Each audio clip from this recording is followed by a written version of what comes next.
बात उस समय की है जब जमुना नगर में एक नया आदमी आम बेचने आया था। उसका नाम बिरजू था। वो दूसरे गांव से आम बेचने आया था। उसने देखा कि यहाँ पर कोई आम बेचने वाला नहीं है। हाँ, ये जगह बढ़िया है आम बेचने के लिए, और यहाँ पर दूसरा कोई आम बेचने वाला भी नहीं है।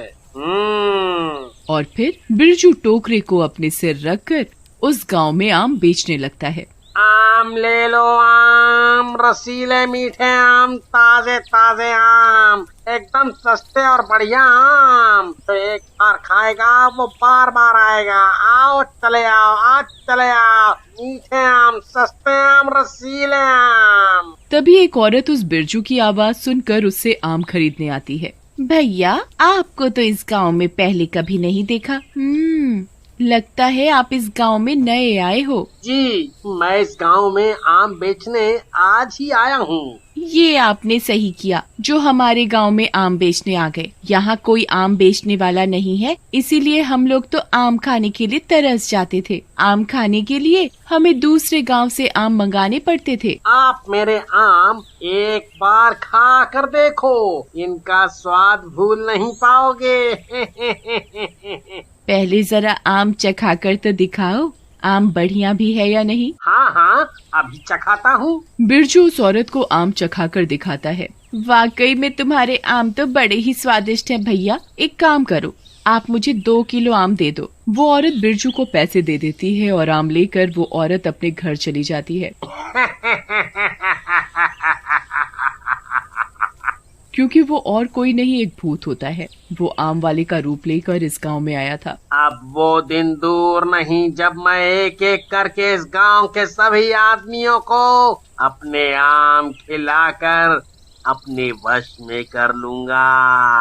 इन आमों का असर केवल आदमियों पर ही होगा, बाकी और किसी पर नहीं। जब वो औरत आम लेकर अपने घर पहुंचती है, वो आम को धोकर काट कर अपने पति को खाने के लिए देकर चली जाती है। जैसे ही उसका पति आम खाता है तो वो वहाँ से गायब होकर भूतिया बिरजू के टोकरे में आम बना पड़ा होता है। उधर वो औरत अपना काम खत्म करके अपने पति के पास आती है। अरे, ये कहाँ चले गए? अभी तो मैं इन्हें आम काट कर खाने के लिए देकर गई थी, फिर अचानक से कहाँ चले गए? हो सकता है बाहर किसी काम से गए हो, पर बिना बताए तो वो कभी जाते नहीं। फिर कुछ देर बाद बिरजू के पास से एक औरत जा रही होती है, तो वो बिरजू के आम देखकर रुक जाती है। आम तो मेरे पति को बेहद पसंद है, क्यों ना मैं इनके लिए आम ले जाऊं? भैया, आम क्या भाव दिए हैं? ले लो बीवी जी, एकदम सस्ते हैं। बोलो कितने दूं? दे दो 1 किलो आम। वो औरत आम लेकर घर चली जाती है और घर पहुंचकर आम धोकर उन्हें काटकर प्लेट में लगाकर टेबल पर रख देती है कि जब उसके पति काम करके आएंगे तो आम को देखकर खुश हो जाएंगे। तभी थोड़ी देर में उसका पति काम पर से घर आ जाता है। अरे वाह, आम! आज तो मजा ही आ जाएगा। जैसे ही वो आदमी आम को खाता है और जैसे ही वो पूरा आम खत्म करता है तो वो आदमी आम बनकर वहाँ से गायब होकर बिरजू के टोकरे में होता है। तभी उस आदमी की पत्नी अपना काम खत्म करके वापस कमरे में आती है तो देखती है, ये आम कौन खा गया? लगता है ये काम पर से आ गए हैं और आम देखकर इनसे रुका नहीं गया होगा, तो इन्होंने ही खाए होंगे ये आम। पर ये चले कहाँ गए? लगता है आम खाकर इनका पेट भर गया होगा तो ये बाहर घूमने चले गए होंगे। चलो, जब तक ये बाहर से घूम कर आएंगे मैं खाना बना लेती हूँ। लेकिन काफी देर हो जाती है, उसके बाद भी उस औरत का पति घर नहीं आता। उधर उस औरत का पति भी आम खाने के बाद से गायब था, उसका भी कहीं पता नहीं चल रहा था। वो औरत भी अपने पति को लेकर परेशान थी। रात हो चुकी थी तो भूत भी असली रूप में आ जाता है और वो उन सभी आदमी बने आमों को एक पेड़ पर लटका देता है। अब ये सभी आदमी ऐसे ही पूरी जिंदगी एक आम का पेड़ बनकर रह जाएंगे। उधर जिनके पति गायब हुए थे वो औरतें परेशान हो रही थी कि आखिर उनके पति बिना बताए कहाँ गायब हो गए, और इसी तरह पूरी रात निकल जाती है। और अगले दिन बिरजू फिर उस गांव में घर घर आम बेचने लगता है। आम ले लो, आम मीठे मीठे ताजा ताजा रसीले आम, जो खाएगा उसका मन बार बार ललचाएगा। आ जाओ, सस्ते और बढ़िया आम ले जाओ। उस बिरजू के आम को कोई एक बार देख लेता तो वो आम लिए बगैर नहीं जाता। तभी कुछ और औरतें उस बिरजू भूत वाले से आम खरीदने आती हैं। भैया, आपके आम तो बढ़िया लग रहे हैं। अभी अभी ताजे तोड़ कर लाया हूँ। बोलो कितने कर दूं? मुझे 2 किलो दे दो। और मुझे 4 किलो। मुझे 3 चाहिए। देखते ही देखते बिरजू के सारे आम बिक जाते हैं और जो जो आदमी आमों को खाता है वो आम बनकर गायब होकर बिरजू के टोकरे में होते हैं। उधर सब औरतें अपने पतियों को गायब पाकर बहुत परेशान होती हैं।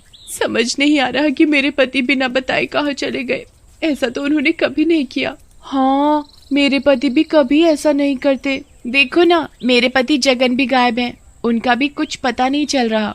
बिरजू के जैसे जैसे आम बिकते जाते वैसे वैसे गांव के आदमी गायब होते जाते, पर किसी को भी समझ में नहीं आ रहा था कि गांव के सभी आदमी कहाँ गायब हो रहे हैं। इसी तरह भूत रोज गांव में आता और आम बेचता और गांव के आदमियों को अपने जादू से आम बनाकर उन्हें गायब कर देता और रात को उन आमों को अपने जादू से पेड़ पर ले जाकर लटका देता। फिर एक दिन माया अपने पति को ढूंढते हुए गांव से दूर निकल जाती है, जहां उसे एक आम का पेड़ दिखाई देता है। अरे, ये आम का पेड़ कैसा है? पहले तो ये यहाँ नहीं था, फिर ये पेड़ यहाँ कैसे आया?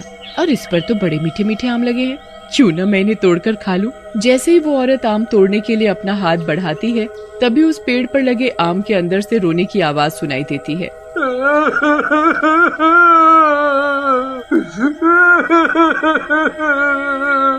हमें बचाओ, हमें बाहर निकालो। अरे, ये आवाज तो मेरे पति की है। माया, मैं हूँ तेरा पति जगन। मुझे बचा ले, यहाँ से बाहर निकाल, मुझे बाहर निकाल। पर तुम आम कैसे बन गए? जो हमारे गांव में आम बेचने बिरजू आया है, वो कोई इंसान नहीं है, बल्कि एक भूत है। यहाँ मेरे जैसे गांव के सभी आदमी आम बने हुए हैं। कुछ कर माया, कुछ कर, हम सबको यहाँ से निकाल। फिर उस पेड़ पर लगे आमों में से आदमियों के रोने की आवाजें आने लगती हैं। हमें बचा ले माया, हमें यहाँ से बाहर निकाल, हमें यहाँ से बाहर निकाल। ठीक है, मैं कुछ करती हूँ, तुम लोग परेशान मत हो। माया वहाँ से सीधा गांव में जाकर गांव की सभी औरतों को बिरजू भूत के बारे में सारी बात बताती है। ये सारा करा धरा उस आम बेचने वाले बिरजू का है। वो कोई इंसान नहीं बल्कि एक भूत है जिसने हमारे पतियों को आम बनाकर अपने जादू से कैद कर रखा है। हमें अपने पतियों को बचाना होगा। हम सभी तांत्रिक बाबा के पास चलते हैं जो शमशान में रहते हैं, वो हमारी जरूर मदद करेंगे। फिर सभी औरतें तांत्रिक बाबा के पास जाती हैं और उन्हें भूत के बारे में सारी बात बताती हैं। बाबा, हमारी मदद करो। ठीक है, तुम सब परेशान मत हो, मैं अभी उस भूत को बुलाता हूँ। तांत्रिक बाबा अपनी मंत्र शक्ति से भूत को बुलाता है। मुझे क्यों बुलाया? मुझे अपनी मौत का डर नहीं है। मेरी तुझसे कोई दुश्मनी नहीं है। मुझे छोड़ दे, जाने दे मुझे। नहीं छोड़ूंगा। पहले बता, तूने इन सब मासूमों को आम क्यों बनाया? बता। ये सब मेरी मौत के जिम्मेदार हैं। इन सब लोगों ने मेरे आम के पेड़ को काट दिया, जिसे मैं अपने बच्चे की तरह प्यार करता था। मैं रोता रहा, गिड़गिड़ाता रहा। इन सब लोगों ने मेरे जान से प्यारे आम के पेड़ को काट डाला, क्योंकि उन्हें वहाँ पर फैक्ट्री लगानी थी। देखो, मैं तुम्हारा दुख समझता हूँ। इन लोगों ने जो तुम्हारे साथ किया वो माफी के लायक नहीं है, लेकिन इनकी सजा तुम इनके परिवार वालों को क्यों दे रहे हो? छोड़ दो उन्हें। मैं इन्हें एक ही शर्त पर छोड़ सकता हूँ। इनके परिवार वाले अपने अपने घर के आगे एक एक आम का पेड़ लगाएंगे, और जैसे जैसे ये पेड़ उगते जाएंगे, इनके पति इन्हें वापस मिल जाएंगे। ठीक है। फिर जैसे ही वो सब परिवार वाले आम का पेड़ लगा देते तो उनके पति उनके सामने होते। फिर एक एक करके सभी लोग आम से आदमी बन जाते हैं। भूत को भी मुक्ति मिल जाती है।